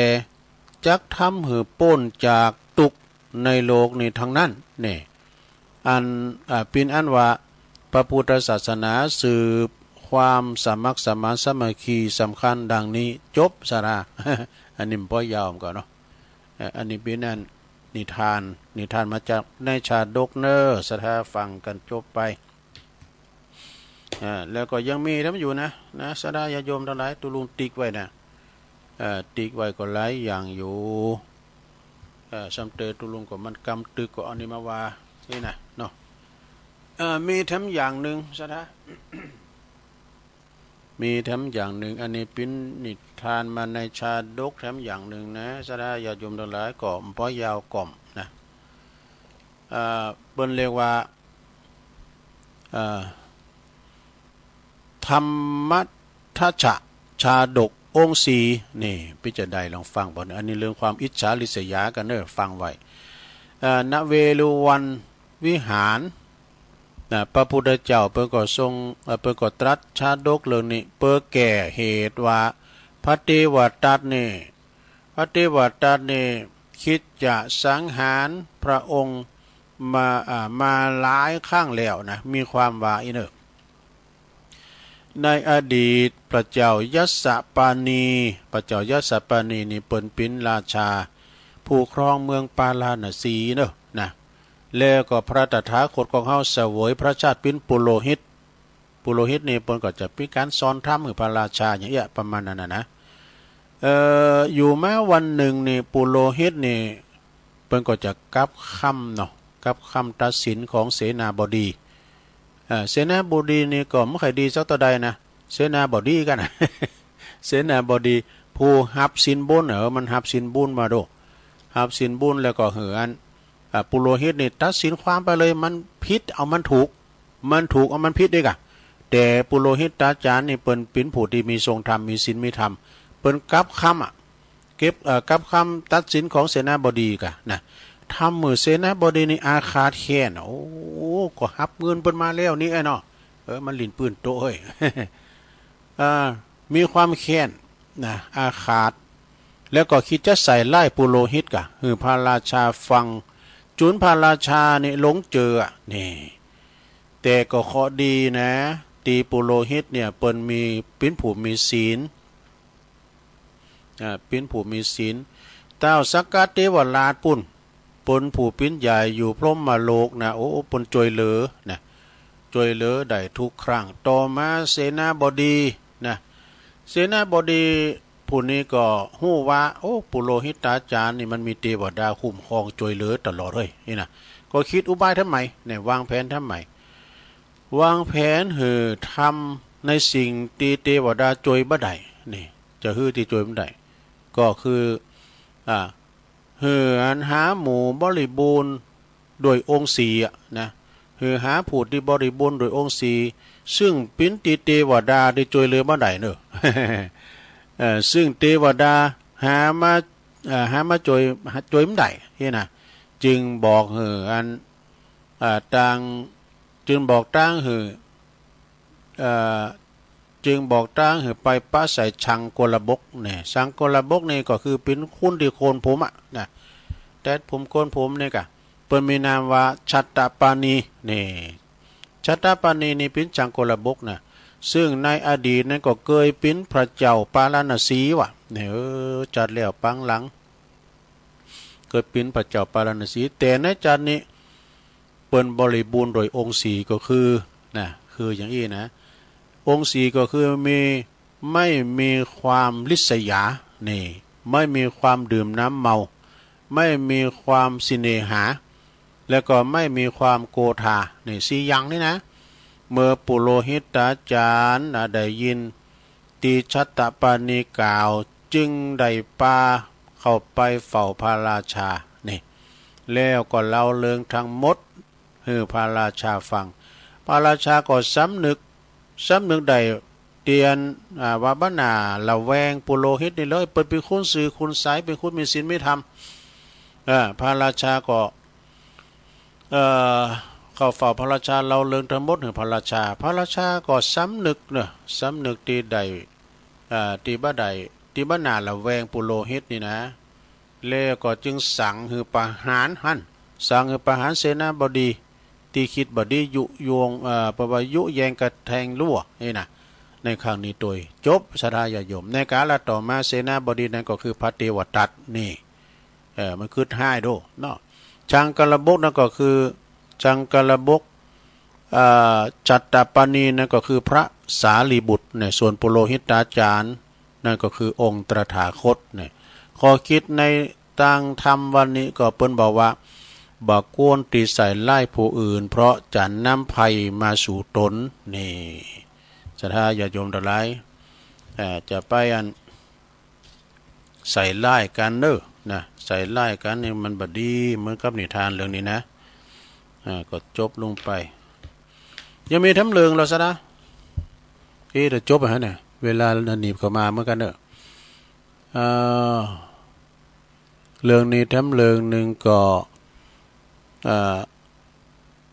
คาลหิตชาดกนี่สัตว์เดรัจฉานนี่สัตว์ตลิสารนี่มันมีอย่างพ้องก็มีสัตว์มีม้ามีแมวมีอย่างจ้างม้าโง่ควายเป็นสัตว์ตลิสารทั้งนั้นสดายาโยมคุณเฮาในประกอบเป็นสัตว์นะแต่ว่าสัตว์ที่ประเสริฐมีความคิดมีมันสมองนะมีคุณธรรมแล้วก็มีความกตัญญูก็คือสัตว์ที่ประเสริฐเนอะคุณเฮานี่นะสามารถที่ฝึกจ้างนี่ใหญ่แต่มันสมองมันหน่อยอันนี้เปิดวันณเจตวันวิหาร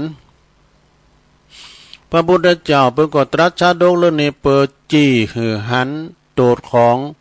การตกอยู่ในอำนาจของกิเลสมีความว่าในอดีตชาติในอดีตนั้นพระเจ้าพรหมทัตเนอะเปิดปิ่นพระราชาครองเมืองปาราณสีสถาก็จะได้ว่าตุมได้ก็มีการเมืองปาราณสีนะก้ายนะก็มันเปิดเขนมานี่เนาะมันออกในธรรมนะปาราณสียังปุตตะเสถังนามิตวะเนาะ ส่วนว่าพระตถาคตของเฮาในเสวยพระชาติปินว่านอนก็คือตระกูลลิงตระกูลวอกนี่โลเนอะแต่ว่านอนนี่เป็นคุณที่มีคุณเป็นลิงที่มีคุณธรรมนะเสวยพระชาติปินว่านอนเกิดมาปินว่านอนอยู่ในป่าพรานเปิ้นยับมาได้ก็เอามาถวายยับมาเนี่ยอันนี้มันปินว่านอนที่มันลักแหลมเปิ้นว่าวานอนแสนรู้อย่างกันเนาะท่านมาอยู่ในสังคมมนุษย์นะก็เห็นแบบการวางโตหือสงบมนุษย์เป็นสงบเนาะก็เหมือนกับว่านอนโทไปหมายความว่าเปิ้นสงบสงเงียบเหมือนว่านอนโทไปโหนตุ่นใหม่ก็ยังก็อันนี้เปิ้นสงบคล้ายๆกับเปิ้นภาวนาอย่างกันพระราชาก็หันแล้วก็ปิ่นตีเหลื่อมใสเนอะมันมีความสงบสงเงียมดีสำโรมดีนะพระราชาก็จึงทรงปล่อยไปสู่ป่าตามเดิมนะเมื่อวานนอนตั้งหลายหันว่าวานนอนป่ากลับมาแล้วก็เลยไปถามว่าเนาะจึงถามว่าปิ่นไปหือพองเมืองมนุษย์วานนอนเปิดก็บอกเมืองมนุษย์ที่มีหลากหลายเนอะมนุษย์ในบางคนก็มีนิสัยชั่วร้ายก็มักจะมักในกรรมมาคุณบอกหูจักว่านอนตอนหลายฟังแล้วก็จึงเกิดความ กูก็ได้ปากันย้ายไปอยู่ถิ่นอื่นกันต่อไปอันนี้ก็จบลำปอยาวได้ในการละต่อมาวานนอนคือพุทธบริษัททั้งหลายเนี่ยแล้วก็วานนอนตีวานนอนป่าตีเตี้ยนมนุษย์นะก็คือองค์พระตถาคตเนี่ยขอคิดเรื่องนี้เปิ้นบอกว่ามนุษย์ควรดำรงตนให้อยู่ในศีลธรรมจบสดาจบลงไป มนุษย์วานนอนกะก็เป็นนิทานกล่อมนิทานย่อยเนอะมันเราสู่จู้กันฟังในลงเนอะนะก็ฟังกันไปพี่น้องศรัทธาญาติโยมทั้งหลายก็ตอนนี้ก็มีแถมเลิงหนึ่งนะศรัทธาญาติโยมมีแถมเลิงหนึ่งก็อันนี้ก็เกี่ยวกับว่าความไม่ประมาทเป็นว่าไก่มดนะไก่มดปีไปแถมปีหนึ่งแล้วกาลเวลานี่ปิ้นเคิงตักเตือนเนอะสอนหือเฮาปิ้นผู้ที่บัประมาทนะสดาญาติโยมทั้งหลายในภารกิจหน้าที่ของตนและก็การที่จะประกอบกุศลกิจมีทานมีศีลมีภาวนาเป็นต้นนะแล้วก็เปิ้นก็ว่าอันจะเป็นผลตอบแทนให้เฮาได้รับความสุขทั้งโลกนี้แล้วก็ทั้งโลกหน้าเด้อสดาปังพองเปิ้นจะเจอโอ้ฟังธรรมกำธรรมก็กินพริกดำกับข้าวนะทุ ก็ปล่อยเปิ้นว่าไปไม่เชื่ออย่าลบหลู่เนาะเวลามีความสัมพันธ์เนี่ยเกี่ยวข้องกับสรรพสิ่งนะเฉพาะตีเกี่ยวข้องกับมนุษย์เวลานี่มีความสำคัญนะเวลานี่นะมีความสำคัญตีพอจะกล่าวได้โดยสรุปคือ1เวลามีกานี่ เวลาเป็นของมีกานะสดาญาโยมนะสมมติว่าเวลาวันนี้ตุลุมได้มาออกรายการก็เสียดายเวลาแต่ท่านพระครูอภิวัตรประวัติเปิ้นจะมีการหังเฮาเปิ้นออนไลน์ไปหลายตีนะถ้ามีโอกาสก็มานั่งจัดรายการเดี๋ยวมันจะได้ไปไหนอยู่ที่วัดนี่อ๋อนะเปิ้นออนไลน์หากันเนี่ยเวลามันมีกานะสดาญาโยมทั้งหลายคือ1เวลามีค่าเพราะปิ้นต้นทุนแห่งของทุกอย่างนะปิ้นต้นทุนของทุกอย่างนะเวลาเนี่ยจะทำมาหากินเราเรียนศึกษาจะไปแสวงหาผลประโยชน์ใดจำปิ้นต้องมีเวลาเสียก่อนนี่จึงจะทำได้จึงจะทำได้ถ้าว่าเวลาหมดไปแล้วโอกาสก็สิ้นไปด้วยนี่เท่กันเนาะเวลาเสี่ยงไปก็เสียโอกาสนะต่อไปนี่เป็นข้อที่2นี่เปิ้นว่าเวลายุติธรรมแต่เวลานี่เป็นของยุติธรรมแต่1นาทีของเศรษฐี100เดียวกันนะ1นาทีของเศรษฐี100 ล้านก็เท่ากับ1นาทีของคนถีบ3ล้อเวลาเท่าเดียวกันได้กันเนาะบ่มีไผห้องขอหรือใจอำนาจบังคับหือเวลาเปลี่ยนไปจากที่มันเป็นได้นะอันนี้เฮาเป็นคนรวยเนอะเวลาเฮาขอเวลานักหน่อยเด้อมันก็บ่ได้ลงมันเวลาเท่าเดียวกันหมดคนรวยก็ใจเวลาเท่าคนตุกมีอันจะกินก็มีเวลาเท่าเดียวกันเหมือนกับตะวันกำมันตกก็ตกเหมือนกันเวลาข้างไว้ก็เด้อข้ายันเต้นได้ปิกเฮิรนเด้อนะมันก็ไม่ได้ข้อที่3เวลานี่เป็นของศักดิ์สิทธิ์เนอะเวลาศักดิ์สิทธิ์เป็นคนจนหรือเป็นคนรวยเป็นคนรวยหรือเป็นคนจนได้เข้าท่าเนอะและเปลี่ยนชีวิตของคนดีหรือเป็นไปต่างๆอีกมากมายนะชนิดที่สิ่งศักดิ์สิทธิ์ของไผก็ตามถ้ามีอยู่ก็บ่สามารถที่จะแสดงปาฏิหาริย์ได้ขนาดนั้นสดาเนี่ยพระพุทธศาสนาของเฮานี่เพิ่นสอนฮู้ว่ากาลเวลาย่อมล่วงไปลาตรีย่อมผ่านไปเนอะลงเนอะคืนวันเดือนปีย่อมผ่านไปเวลาดับไวย่อมลงไป นะเวลาเพราะว่าเวลาแห่งวัยย่อมลงเลยไปนะวัยยะคือความเสื่อมนะเสื่อมจากสังขารเขาเนี่ยผู้ที่เล็งหันภัยในมรณะพึงทำบุญอันสุขมาหือนะทำบุญให้สุขมาหือเฮาและก็ยังได้ได้สอนย้ำไว้อีกว่าอย่าหวงและห้อยอย่าหวงละห้อยอย่าหวนละห้อยถึงอดีตแล้วก็อย่าพะวงถึงอนาคตจนเกินไปเพราะอดีตได้ผ่านไปแล้วพ้นไปแล้วอนาคตก็ยังมาบ่ถึงยังที่จะเกิดในปัจจุบันก็ทำความเข้าใจในเรื่องนั้นๆให้ชัดเจนเด้อบ่หวั่นไหวบ่วุ่นวายสิ่งที่จะต้องทำก็คือทำไปให้ในวันนี้แหละนี่เพราะว่าบ่มีไผที่จะลงเพราะว่าบ่มีไผฮู้ว่าพรุ่งนี้เราจะมีชีวิตหรือว่าจะไปหรือไม่นี่วันพรุ่งนี้เราจะหันหนตะวันก่อเราจะได้ยินเสียงไก่ขันก่ออีนะอันเป็นอนิจจังขณะนี้ชีวิตของทุกคนยังมีอยู่เวลาเขายังมีอยู่มีบุญเหมือนกันหมดเนอะจิตได้จะร้องนะหักษาถาดขันนะโลเนอะจะได้จะร้องปีใหม่ผูกวันฮือนี่แล้วนะ อันนั้นก็คือเท่ากับว่าเฮามีสิ่งที่มีสิ่งดียุติธรรมแล้วก็มีสิ่งที่ศักดิ์สิทธิ์อยู่กับตัวเฮาจึงควรใจหือคุ้มค่าที่สุดโดยเร็วด่วนนี่นะที่สุดเพราะมันเวลามันผ่านไปลงเลยไป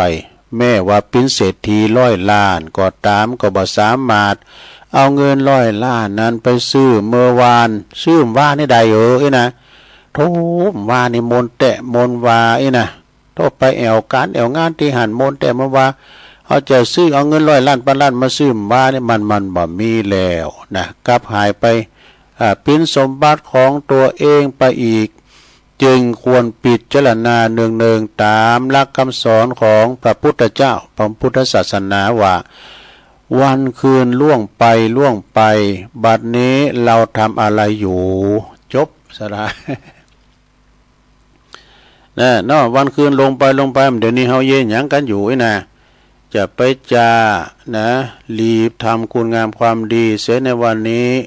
เพราะว่าพรุ่งนี้เราอาจจะไม่ได้ทำนะชีวิตมีคำว่า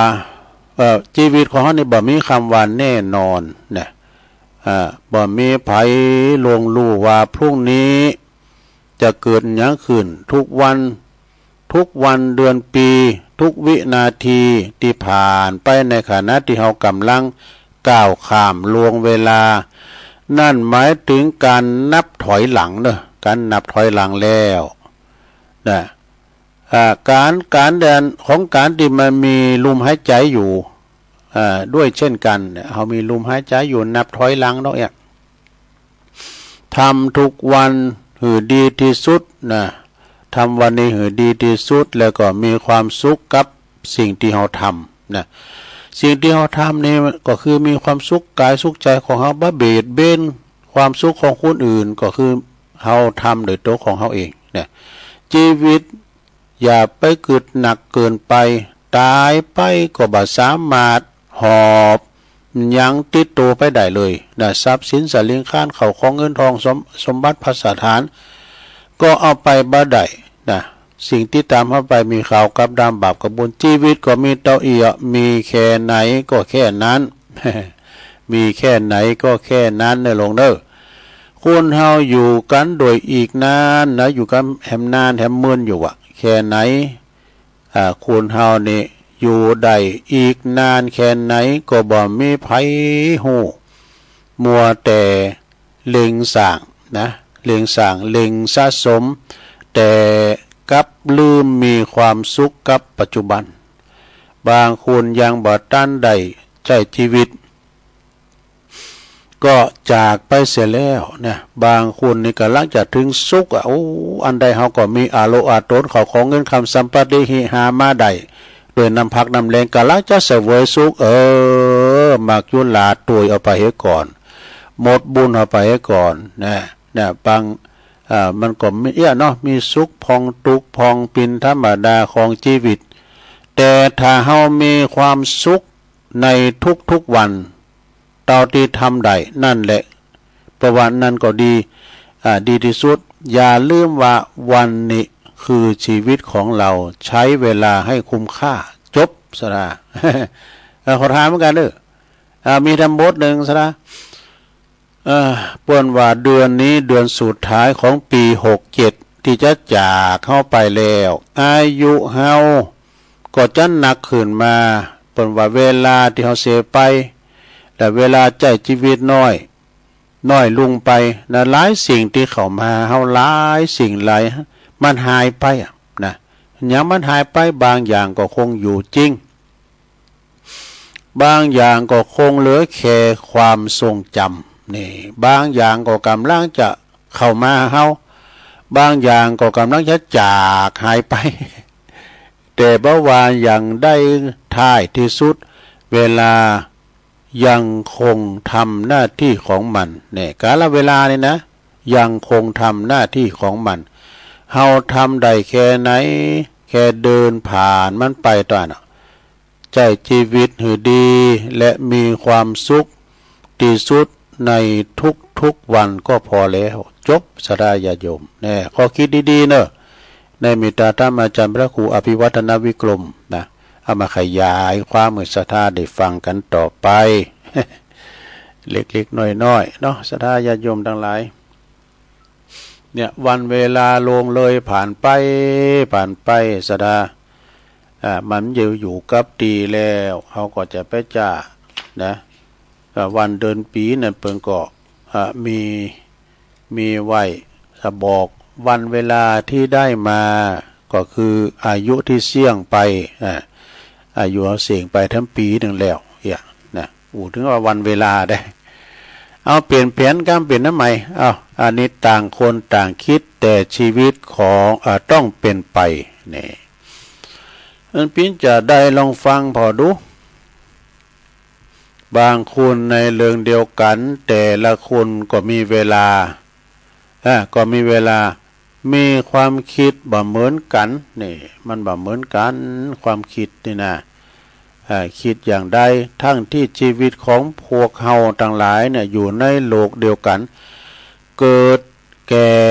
เจ็บตายเหมือนกันแล้วอันยังเล่าตีเฮาจะต้องหาเวลาทำหื่นหนักจะเสียเวลาต่อไปบ่ได้แล้วนี่นะและจะต้องมีเวลาหื่นกับสิ่งนั้นเสมอประมาทบ่ได้อีกต่อไปเพราะเวลาบอกเคยคอยไผนะบอกเคยถ่าไผเรือเมียและรถไฟย่อมไปตามกาลและเวลาถ้าเฮาและอึดอัดจะไม่สมปรารถนาชวดแล้วจะโศกาอานิจจาเล่าช้าไปนี่บางคนบอกว่าบ่มีเวลายุ่งนักบ่มีเวลายุ่งมานักบ่ฮู้ว่าอันยังเป็นอันยังแต่บางอย่างนี่บ่เป็นประโยชน์แก่เฮาก็ยุ่งเสียเวลาไปเป็นปัญหาเป็นโตดแต่ละวันนี่ถ้าเฮาบักกำบ้านมาจัดระเบียบความสำคัญนะมาจัดความระเบียบความสำคัญมากน้อยอย่างใดก็อาจจะทำให้เสียประโยชน์อย่างบ้านนาที่จะเสียเนี่ยแต่บางคนนั้นบอกว่าเสียเวลาไปเปล่าๆทำไปก็บ่มีประโยชน์อยู่เฉยๆดีกว่านี่สำหรับบางคนก็ได้เลยผมมีเวลาติ้มตีบ่ต้องโหงด้วยมุมมองแล้วก็ความพอใจสติปัญญาที่แตกต่างกันนะจึงทำให้บางคนได้ประโยชน์บางคนก็เสียประโยชน์บางคนก็ได้โทษโดยความหลงผิด แล้วเพราะว่ามีต่างจิตต่างใจนะต่างจิตต่างใจกันไปต่างจิตต่างใจเป้าหมายเดียวกันเนี่ยลองว่าคำกรพอหน่อยเนาะเรื่องเดียวกันแต่ต่างคนก็ต่างคิดมองชีวิตต่างกันไปในเหตุผล ในเวลาก็ต่างค่าราคาคนตนมองตนค้านความจริงสิ่งดีงามเนี่ยต่างคนมาต่างคนไปใจไม่ต่างใจเดียวกันนะมุ่งหาทางต่างหน้าที่มีจุดหมายเข้าถึงธรรมดับกิเลสก่อนวันตายถึงหลากหลายที่สุดท้ายตายเหมือนกันเฮ้ยซะนะอันนี้ก็เป็นหนังสือของอาจารย์มหาพระมหาประสิทธมาภินันโทเนาะแล้วก็อันบัวพ้นน้ำนั่นโดยเป็นมอบถวายตุลุงเนาะเอามาขยายความให้สัทธาได้ฟังกันชีวิตบางคนนะก็เกิดมามีอายุมากหนักแต่บ่ทำความดีมีคุณค่าจะเป็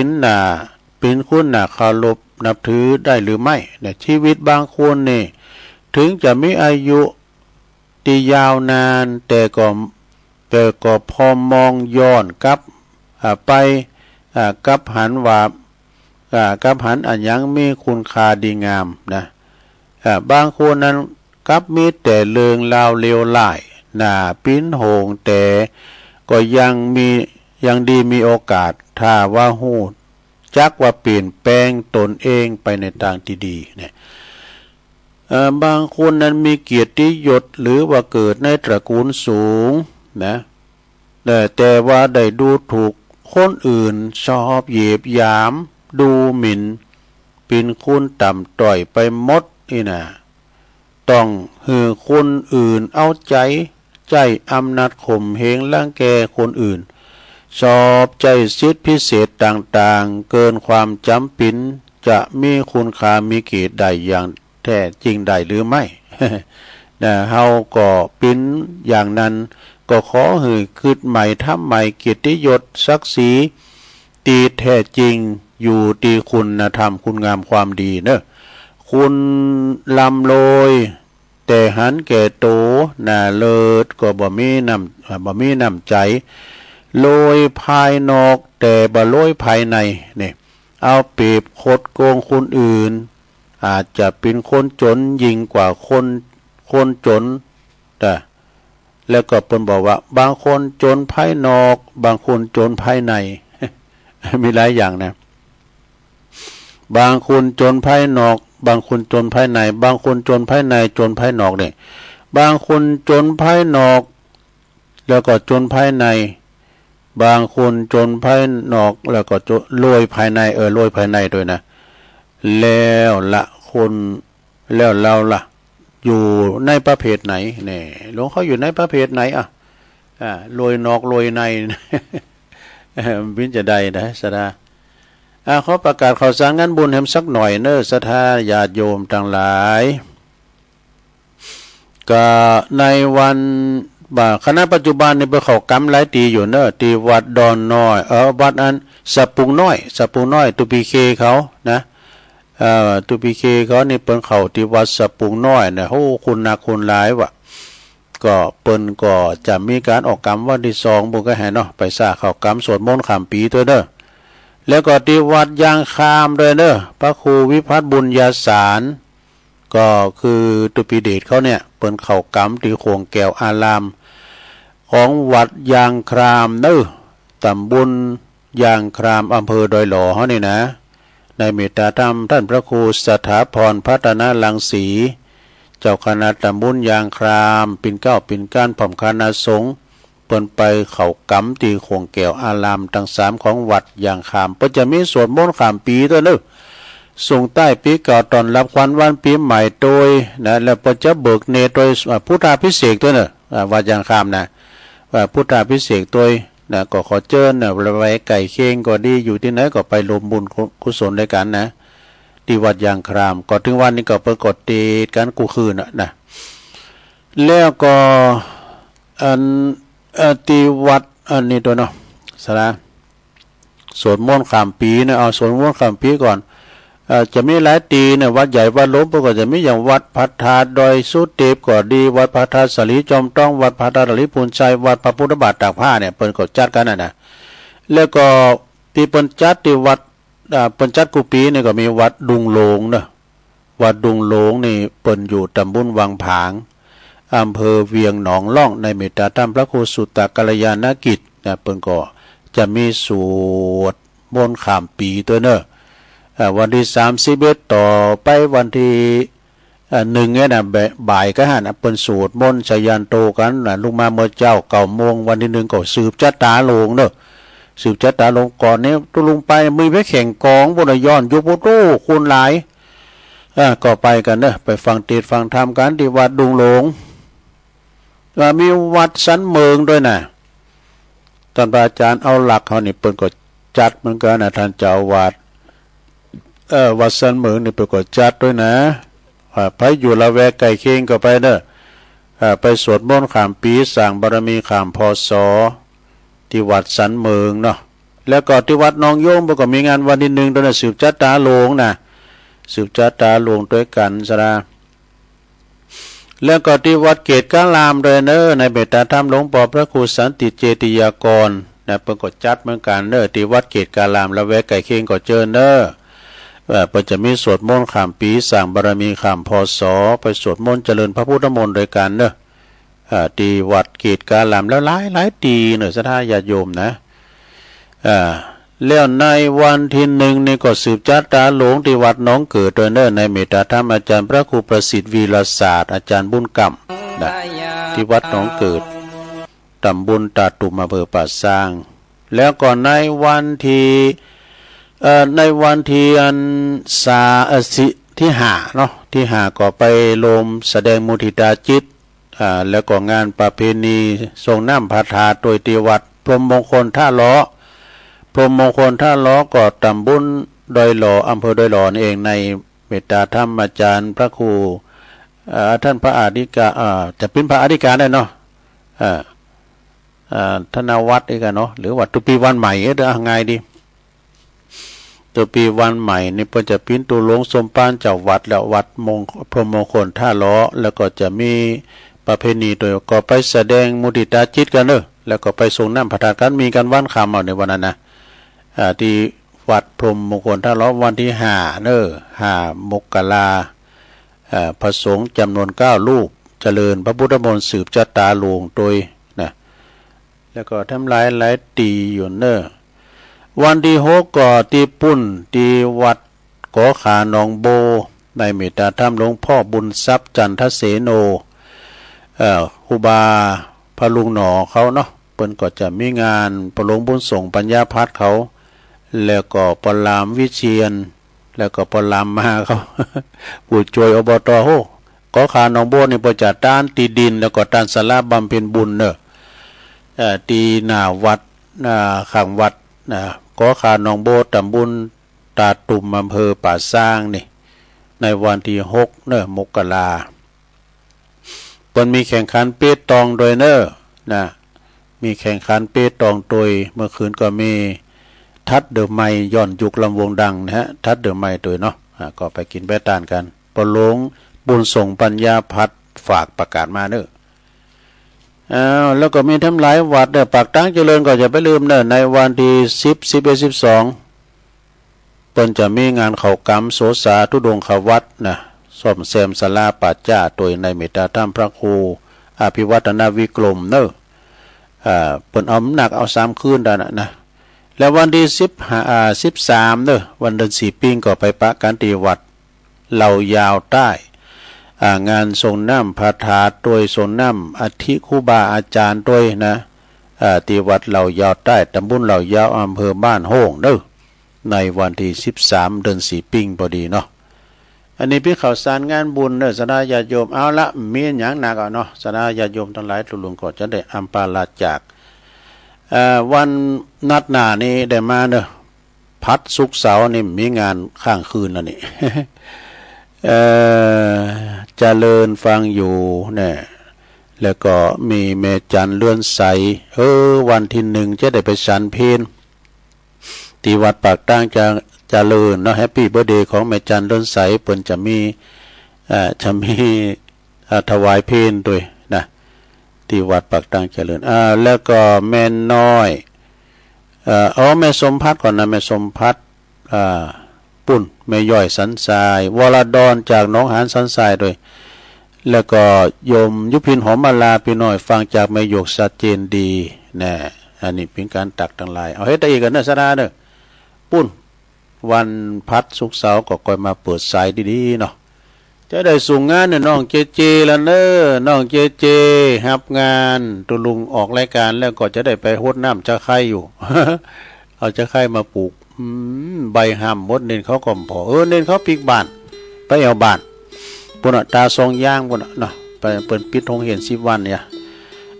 นำรายการจากลาสถาเบกเนอร์อุพิษอุถูยันได้ขอสุมาอภัยโดยนะจัตตาโลธรรมาวตันติอายุวันโนสุขังปะลัง